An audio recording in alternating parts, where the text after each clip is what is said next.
Senator Elizabeth Warren made a surprise guest appearance on Saturday Night Live 2 days after ending her presidential campaign to say hello to her doppelgänger Kate McKinnon and take a look back at her quest for the Oval Office. The opening sketch, primarily a look at Fox News coverage of the new coronavirus, began with McKinnon's Laura Ingraham announcing that she would be conducting a campaign post-mortem interview with Warren, which raised the question of how SNL would manage the challenge of having two characters, both famously played by Kate McKinnon, interview each other on live television. The answer, it turned out, was getting Warren to show up in person. For her sketch comedy debut, Warren had to thread a delicate needle. She had to be self-deprecating without being so self-deprecating that she insulted her supporters' still raw feelings. She had to acknowledge her disappointments without seeming bitter. She had to avoid making actual news in the less than ideal venue of a sketch comedy show, and she had to be at least a little bit funny. Fortunately, her experiences as a woman in politics seem to have somehow prepared her to deal with a laundry list of contradictory expectations, so for the most part, she pulled it off. Still, her performance suffered from a classic novice mistake: never agree to go on after Cecily Strong's Jeanine Pirro. Although her tone was mostly upbeat, Warren did throw a few elbows, telling McKinnon that she was proud she'd given Michael Bloomberg a swirly on live TV, and calling out the New York Times decision to endorse both Warren and Klobuchar.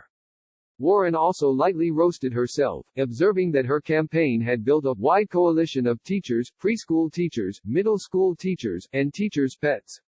This was a best-case scenario for a political guest appearance on SNL, and if that doesn't seem like a ringing endorsement, remember that the category includes an entire goddamned episode hosted by presidential candidate Donald J. Trump, so the worst-case scenario is very bad indeed. Later in the evening, Warren and McKinnon made a short dressing room video. Online reaction to Warren's appearance has been mixed. Congresswoman Alexandria Ocasio-Cortez, in an act of either dance criticism or outreach on behalf of the Sanders campaign, replied to the video of Warren and McKinnon dancing with a tweet reading, "Okay, this is legendary." That sentiment has been met with tweet after tweet after tweet accusing Warren of selling out the progressive movement by not immediately endorsing Bernie Sanders and criticizing Ocasio-Cortez for praising her in any way, including one tweet that asked if this was AOC's pivot to the right.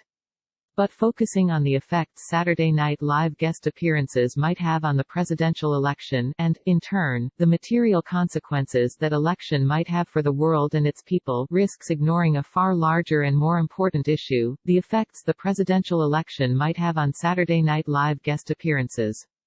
Hillary Clinton played a bartender serving drinks to Kate McKinnon's Hillary Clinton in October of 2015. A month later, Donald Trump shared the stage with Taran Killam's Donald Trump and Darrell Hammond's Donald Trump.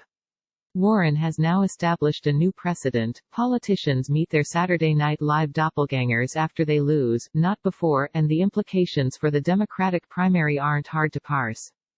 Only one person has ever played Bernie Sanders on Saturday Night Live, and although it'd be funny to see Sanders and Larry David on-screen together, a Joe Biden end-of-campaign SNL appearance featuring John Mulaney, Woody Harrelson, Jason Sudeikis, and Kevin Nealon would be a full-on cross-generational television event.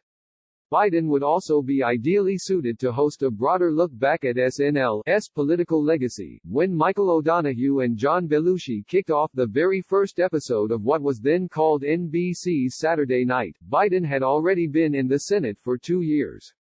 So don't get distracted by online drama. Elizabeth Warren's farewell appearance on SNL is a valuable reminder that Joe Biden's farewell appearance on SNL has the potential to be truly great television.